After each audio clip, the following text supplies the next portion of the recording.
मैं फिर से आपके लिए वीडियो लेकर आई हूँ।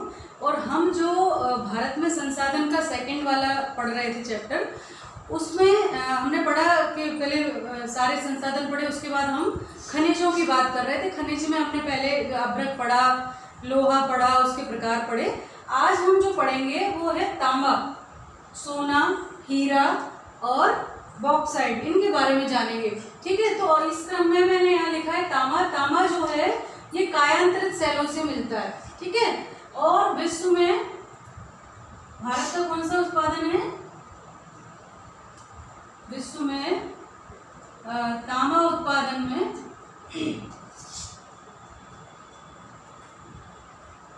भारत का तीसरा स्थान है। कौन सा स्थान है?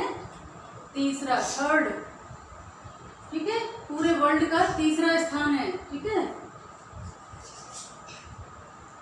तीसरा।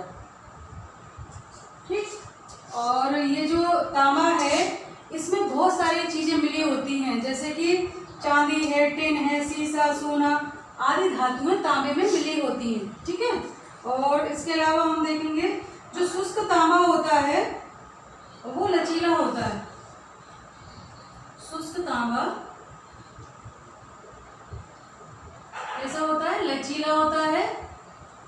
ठीक है, लचीला होता है। और इसके अलावा यह कैसे रंग का होता है? भूरे रंग का होता है। ये कैसे रंग का होता है? लाल और भूरे रंग का, लाल भूरे रंग का होता है। ठीक है,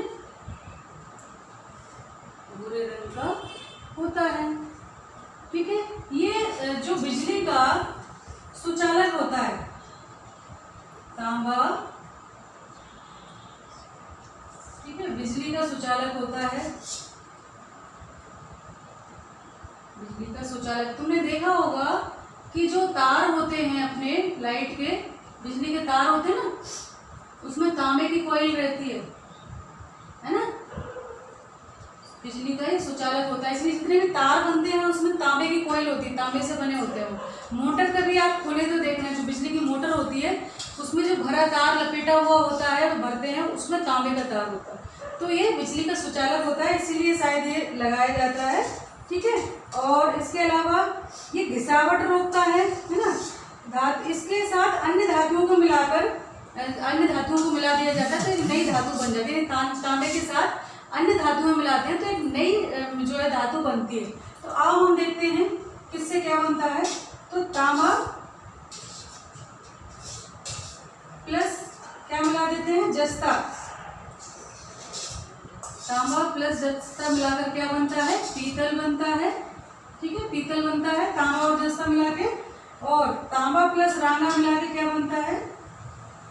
तांबा प्लस रांगा क्या बनता है? इससे बनता है कांसा।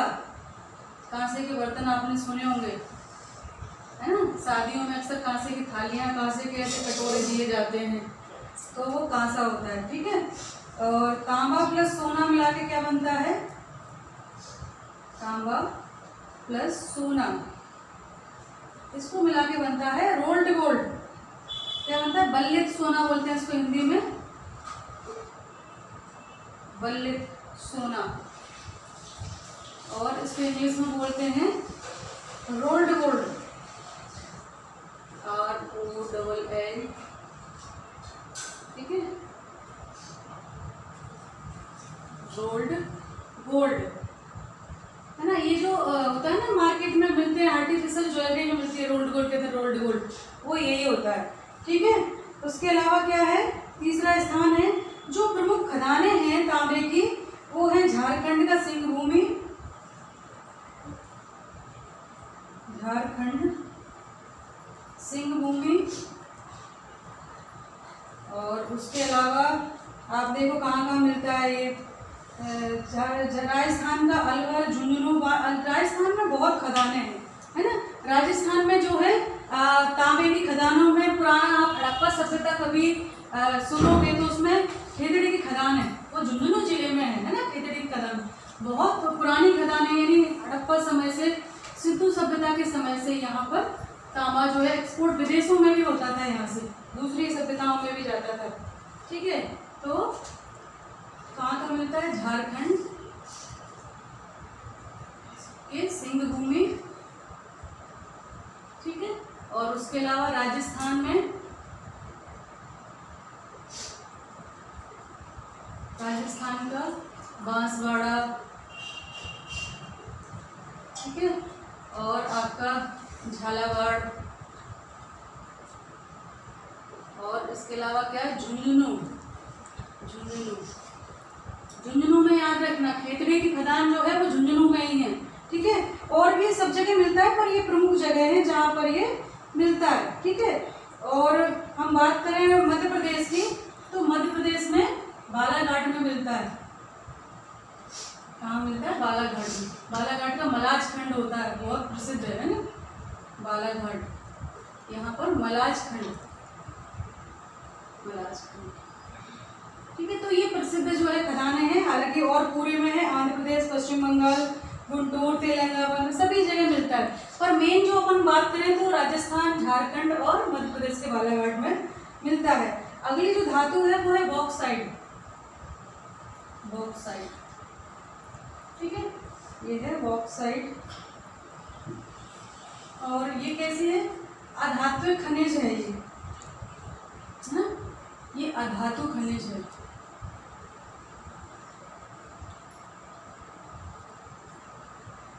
अधातु खनिज। और इसका जो है, वैसे तो इससे क्या बनता है? इससे एल्यूमिनियम बनता है, एल्यूमिनियम, ठीक है, एल्यूमिनियम बनता है। और विश्व में बॉक्साइट भंडार में भारत का प्रमुख स्थान है, लेकिन उत्पादन की दृष्टि से जो है विश्व में 9वां स्थान है।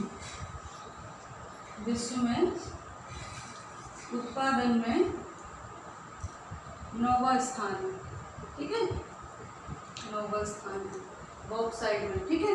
और इसके अलावा ये कहाँ मिलता है? ये झारखंड, पलामू, झारखंड में, झारखंड तो प्रसिद्ध है भाई खनिजों के लिए, तो झारखंड में कहाँ मिलता है? ये पलामू, रांची, ठीक है। उसके अलावा मध्य प्रदेश में कहाँ मिलता है? ये बालाघाट, जबलपुर, बालाघाट और जबलपुर, ठीक है। और इसके अलावा छत्तीसगढ़, महाराष्ट्र, है ना, छत्तीसगढ़, और भी पूरे उसमें भारत में होता है, पर मेन जो है उत्तर प्रदेश के सलेम, यानी कुछ स्पेशल जगह हैं जहाँ ये मिलता है, ठीक है। तो वो आपकी बुक में दिए, आप और अच्छे से उसमें से देख लेना, सारी चीज़ें यहाँ लिखना संभव नहीं है। अगली जो धातु है वो है सोना। सोना का नाम सुन के ही हमें लगता है कितनी बहुमूल्य, पीला पीला चमकता हुआ सोना, जिसके पास सोना सबसे ज़्यादा होता है वो उतना पैसे वाला होता है ना। तो अगली धातु है हमारी सोना, और ये बहुत मूल्यवान है, और इसके सिक्के, आभूषण, औषधि सब बनता है। क्या बनता है इसका? सिक्के, आभूषण, औषधि, औषधि यानी दवाइयों में प्रयोग होती है ना। और क्या बनता है? रासायनिक उद्योगों में, केमिकल्स भी बनते हैं इससे, रासायनिक उद्योगों में इसका प्रयोग होता है ना, इसका प्रयोग होता है, ठीक है, ये यूज आता है। और जो वर्ल्ड का सिर्फ 2% सोना भारत में उत्पादित होता है, विश्व का 2% सोना भारत में उत्पादित होता है, ठीक है, उत्पादित होता है। और सोना जो है भारत में वो 2 तरह से मिलता है। कैसे मिलता है? 2 स्रोत हैं। एक तो है क्या कहते हैं उसको, स्वर्णकारी सेल, स्वर्णकारी सेल हैं, और उसके अलावा है जलोढ़। एक तो स्वर्णकारी सेल है और दूसरा है जलोढ़ सेल है। जलोढ़ सेल है ना, दो स्रोतों से प्राप्त होता है। और सर्वाधिक जो सोना है वो कर्नाटक के कोलार खदान से मिलता है भारत में। भारत में 99% सोना कहाँ?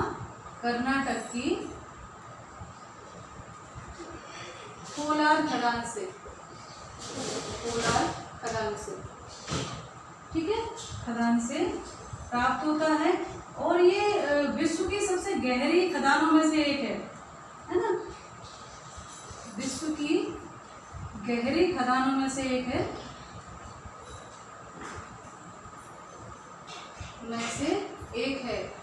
और इसकी गहराई कितनी है? इसकी गहराई है 2736 मीटर। 736 मीटर तक इसकी गहराई है, ठीक है। तो और इसके अलावा और भी जगह से मिलता है, जैसे नीलगिरी से, तमिलनाडु के, है ना, और सेलम से, इनसे सब जगह से मिलता है, लेकिन मेनली कोलार से मिलता है, ठीक। एक और जो नदियों में भी पाया जाता है हमारे यहाँ, तो झारखंड की स्वर्ण रेखा, झारखंड की स्वर्ण रेखा नदी इसके रेत में मिलता है ना, स्वर्ण रेखा। और उसके अलावा अरुणाचल प्रदेश की सुबानश्री नदी, अरुणाचल प्रदेश की कौन सी है? सुबानश्री नदी। सुबानश्री नदी, इनकी रेत में भी सोना कुछ कुछ पाया जाता है। तो ये हमारे यहाँ सोने के स्रोत थे। अगला है हीरा। हीरा जो है भारत में, विश्व में सबसे पहले जो हीरा खोजा गया था वो भारत में ही खोजा गया था, है ना। और भारत का जो कोहिनूर हीरा है वो बहुत विख्यात है ना? भारत का कोहिनूर हीरा जो अब वर्तमान में ब्रिटेन में है, हीरा ये बहुत मूल्यवान है, अत्यंत मूल्यवान, मूल्यवान खनिज। और उसके अलावा क्या विशेषता? हीरा उत्पादन में भारत में सबसे सर्वाधिक जो है मुख्यतः हीरा कहाँ पाया जाता है? मध्य प्रदेश में। भारत में हीरा मुख्यतः कहाँ पाया जाता है? मध्य प्रदेश में, ठीक है। और भारत में प्रथम स्थान है इसका, मध्य प्रदेश का भारत में प्रथम स्थान, ठीक है। ये समझ लें कि एकमात्र यही होता है, बाकी तो थोड़ा बहुत कहीं होता है, ठीक है। तो मध्य प्रदेश में होता है ये, और भारत में मध्य प्रदेश का जो है प्रथम स्थान है, ठीक है। उसके अलावा हम देखें कहाँ कहाँ मिलता है मध्य प्रदेश के, पन्ना, सतना और छतरपुर जिलों में ये मिलता है, ठीक है। मध्य प्रदेश के पन्ना, सतना और छतरपुर जिलों में खदानें हैं इसकी, ठीक है। और उसके अलावा जहां मिलता है उनकी मैं बात करूं तो वो है महाराष्ट्र में चांदा, महाराष्ट्र में चांदा। और उड़ीसा में कहाँ? उड़ीसा में कौन सी जगह है? उड़ीसा में है संबलपुर, संबलपुर। और उसके अलावा उत्तर प्रदेश में बांदा और मिर्जापुर में भी खदानें हैं इसकी। उत्तर प्रदेश के बांदा व मिर्जापुर जिलों में है, वहाँ भी इसकी कुछ कुछ खदानें, पर मेनली सिर्फ मध्य प्रदेश में अपना पन्ना, सतना और छतरपुर में मिलता है, ठीक है। तो ये हो गए प्रमुख खनिज। खनिज के मामले में खनिजों का जो वर्तमान में अत्यधिक दोहन चल रहा है, खनिजों पर कब्जा करने के लिए एक राष्ट्र दूसरे राष्ट्र पर आक्रमण कर देता है, और इतना अनियंत्रित विदोहन हो रहा है कि जिससे 21वीं सदी में बहुत ज़्यादा समस्या आने वाली है। खनिज तो सीमित होते हैं, करोड़ों वर्षों में इनका निर्माण होता है, और हम एक ही क्षण में कुछ ही वर्षों में इनका विदोहन कर लेते हैं, है ना, हमारी महत्वाकांक्षा के चलते। तो लेकिन ये ठीक नहीं है, और इनका निर्माण अगर ऐसे हम करते रहे तो आने वाली पीढ़ियों के लिए हम क्या छोड़ेंगे, तो ये सोचनी है, चिंतनीय है। अब हम बात करते हैं कि खनिजों पदार्थों का संरक्षण कि हमें कैसे करना चाहिए, ठीक है, उसके बारे में बात करेंगे। खनिज पदार्थों का संरक्षण, तो खनिज पदार्थों का संरक्षण, तो उसकी हम बात करते हैं। खनिज पदार्थों से, खनिज का संरक्षण निम्न तरीकों से कर सकते हैं, ठीक है, निम्न तरीकों से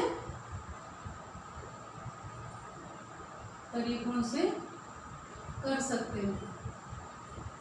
कैसे? खनिज कोई पेड़ तो है नहीं जो हम पेड़ वृक्षारोपण कर देंगे। प्रत्येक राष्ट्र ये समझे कि यह संपदा आने वाली पीढ़ियों के लिए इसका आर्थिक विकास की दौड़ में दोहन सीमित करके, है ना, तो पहला है दोहन सीमित करके, सीमित दोहन करें, ठीक है, और उसका दूसरा है, पहले तो दोहन इसका सीमित करें, दूसरा है हर देश वातावरण प्रदूषित करने वाले पदार्थों का उपयोग बंद करना चाहिए जिससे इनको नुकसान ना पहुंचे। वातावरण प्रदूषित करने वाले, वातावरण प्रदूषित करने वाले पदार्थों का उपयोग बंद होना चाहिए, पदार्थों का उपयोग बंद, है ना, जिससे कि ये प्रदूषण नहीं होगा और ये खनिज जो है ज्यादा सुरक्षित रहेंगे, इनको नुकसान नहीं पहुंचेगा। और खनिज पदार्थों के विकल्प की खोज की जानी चाहिए, खनिज पदार्थों के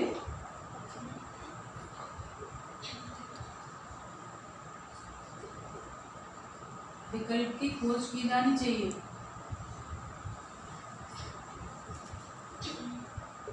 खोज की जानी चाहिए,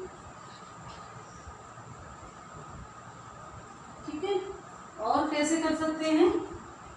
उसके अलावा संयुक्त राष्ट्र हर देश द्वारा खनिज के दोहन और उपयोग पर निगरानी रखे। संयुक्त राष्ट्र संघ जो है खनिजों के विदोहन पर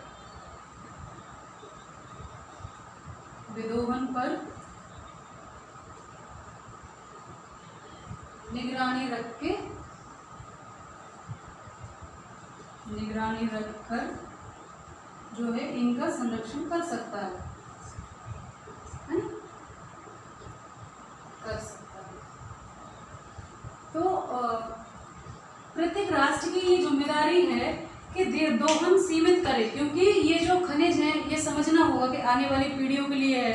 अगर सारा हम अभी दोहन कर देंगे तो आने वाली पीढ़ियों को क्या होगा, है ना, कैसे वो सरवाइव करेंगी। दूसरा, वातावरण में प्रदूषित होने वाले पदार्थों का उपयोग कम होना चाहिए जिससे ये खनिज जो है वो अधिक समृद्ध बने रहें और इनका जो है नुकसान न पहुंचे, ठीक है।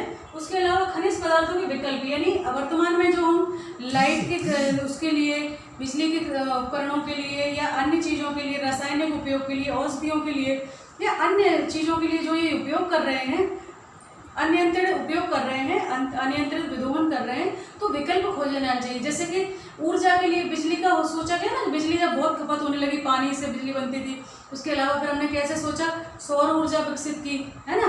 उसके अलावा वायु पवन चक्कियाँ लगी, है ना, हवा से भी हमने बिजली बनानी शुरू की। तो ऐसे ही जैसे कि डीजल की बात करें, डीजल पेट्रोलियम भी सीमित है तो बायोडीजल बनाना शुरू किया। ऐसे ही हमें जो पारंपरिक स्रोत है उनके अलावा गैर पारंपरिक स्रोतों के बारे में भी विचार करना होगा, क्योंकि ये तो सीमित है धरा में, ठीक है।